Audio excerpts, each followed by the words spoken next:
A very good morning. You're watching NewsX and I'm Shivani Singh.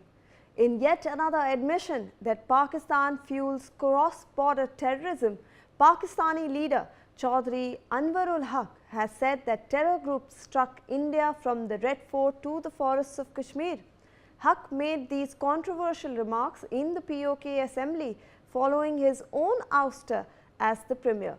Haq's remarks mentioning Red Fort refer to the car blast near the iconic monument in Delhi on November 10th, which claimed at least 14 lives. The mastermind, Dr. Umar Nabi, is a member of the Jaish-e-Mohammed-linked white-collar terror module that was busted in Faridabad days before the attack. Haq's Forests of Kashmir comment points to the terror attack at Baisaran Valley in Jammu and Kashmir's Pahalgam in April, where 26 people were killed, as terrorists opened fire on tourists. Pakistan has repeatedly blamed India for the unrest in Balochistan to hide its economic mess and shift attention from fomenting cross-border terrorism. New Delhi has vehemently rejected Islamabad's claims, and Haq's remarks have once again exposed Pakistan's backing and support of terror groups targeting India. Joining us on the broadcast is Major General Sudhakar Ji, defence expert. Thank you, sir, for joining us. We appreciate your time. A very good morning to you. A very controversial statement there, sir, but it's nothing new. I mean, everybody knows that Pakistan is sponsoring cross-border terrorism, and now we have this minister of, so-called in the so-called POK assembly. He is coming and stating that we are only sending all these people to the Red Fort to do a blast. We are sending them to the forests of Kashmir to kill people. So clearly they are coming on record and stating that we will attack India. How do you look at this, sir? Good morning. Thank you for taking me for your show in the morning. And yes, you made a very strong point. In fact, they have made things easy for India. What more does India require? Here is a minister who's making a comment that their own people have penetrated or infiltrated into India. They will attack from Red Fort to the forest of Jammu and Kashmir. So we don't require any evidence. The minister is making a statement. But more than that is what is troubling. Firstly, India is not supporting Balochistan movement or any movement inside Pakistan. We have enough to keep ourselves busy. Our objective is to become a global power by 2047 or earlier than that. We were focusing on the socio-economic development. Per capita income of India today is around $2,800. We want it to rise up to 13,865 or say 14,000 to 20,000 US dollar by 2047. And likewise, we are focusing on technology, economy. Yes, military might will remain the center stage. And also, we are focusing on the youth bulge. Youth bulge is almost about 65% of the total population between the age of 15 to 65. So 65%, it is more than 850 million. So what do? You can't create so many employment opportunities. The manufacturing sector is not picking up despite the best of efforts. So it takes time to create an ecosystem. These are the issues where India is focusing. But if push comes to shove, if Minister of Pakistan makes a statement like this and blatantly, openly, well, India's Operation Sindoor Phase 1 may have been temporarily suspended or given a pause.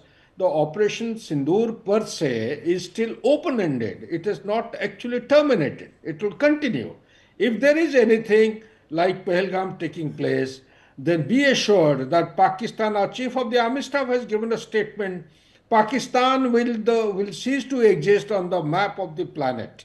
That is what we assure Pakistan Minister, Honorable Minister, and also we assure every citizen of Pakistan that it is simply going to be obliterated from the map of the planet. It will not exist.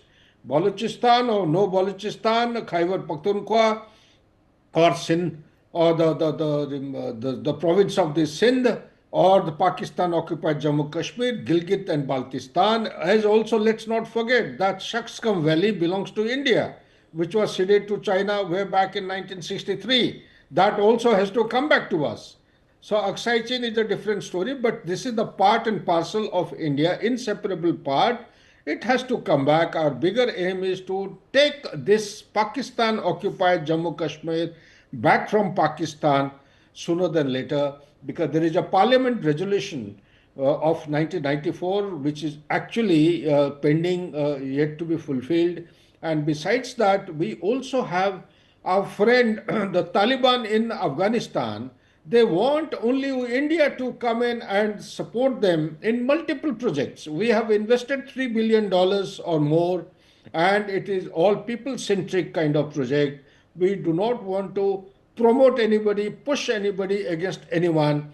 And it is Taliban and Pakistan who don't see eye to eye.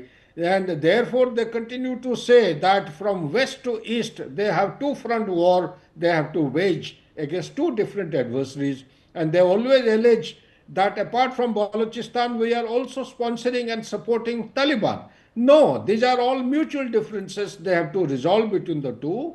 And therefore, I would recommend that a better sense should prevail in top leadership and the ministers in Pakistan cabinet, and they should actually rehearse and calibrate their response rather than using such language which will trigger a kind of a diatribe of blaming each other and taking it forward to no end. Back to you, Shivani. I mean, sir, they have this usual habit. They want to blame everybody else for their problems. We have been seeing they have been blaming Afghanistan for the problems in their northwestern regions. They are blaming India now for Balochistan. They don't want to deal with their own problems, and this is what they do. And he has not made this statement, sir, in a public rally or in a media statement. He has made it in the floor of the assembly. A formal statement, sir. Yeah, Shivani. The unfortunate part is India doesn't have a formal structure of information warfare. And lately, a lot of my close friends have been indicating, it has started. It's about time that we start something like what Pakistan has under DGISPR, because they know that the hard power of Pakistan is no match. It doesn't stand any match with the hard power of India. I'm talking about the conventional resources. So what else is left? The soft power, this information warfare, I put it under the heading of soft power, because since they cannot match with the conventional capability, they go in for unconventional capability, hybrid warfare. The hybrid, this is one type of a hybrid warfare. What I'm trying to highlight is, you see, these are all organized, these are all rehearsed, these are all war gamed, and every statement being made in the floor of the House is well thought through, well debated. And the DGISPR is the person who makes, to my understanding, he makes a chart who's to make what statement at what level, at what time, at what place. And because these are all deep meaning statements, as far as Pakistan is concerned, for India, these are all nonsensical kind of statements being made. So they have a formal official plan.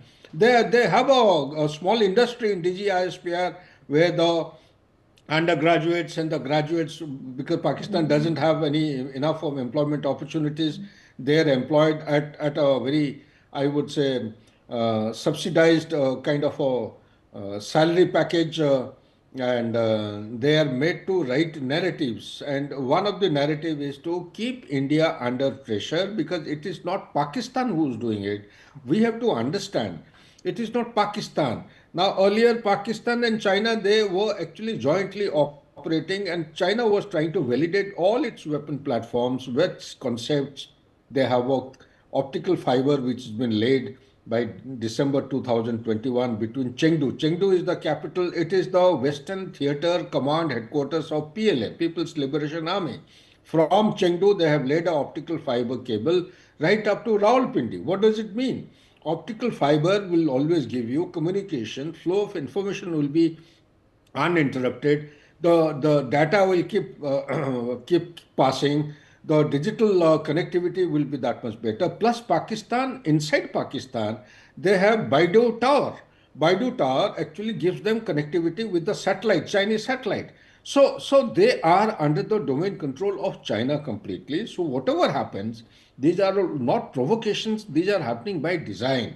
And every design, every statement, even if it is not there, we should presume that there is an angle of China, and also there is an angle of USA which is trying to push back China's penetration into the way of life of Pakistan. It has gone into Pakistan's way of life very deeply. It doesn't want, a superpower will never like to lose its supremacy and authority in the world. So therefore, having realized it better late than never, after a hasty withdrawal in August 2021 from Afghanistan, they have realized that they are giving, on one hand, they are saying they would like to contain and counter China as number one enemy. The other hand, the actions on the ground, it does not reflect congruent, or actually, it doesn't converge their efforts on the ground leading towards the same orientation. So therefore, there is a requirement for America to be very, very clear about what is the basic overall doctrine they are actually working in the geopolitics in the world. If it is China as number one enemy, then there is a need for them to not to abandon Pakistan. In any case, they can't abandon Pakistan. There is a book written by Daniel Marquet, No Exit from Pakistan. It beautifully gives a narrative why, despite all kinds of bad relationship, why America cannot afford to leave Pakistan at any time, at any stage in 21st century and beyond that also, because of the geostrategic importance, and because this is a place which, from where they can actually keep an eye on Iran, on Afghanistan, on Pakistan itself.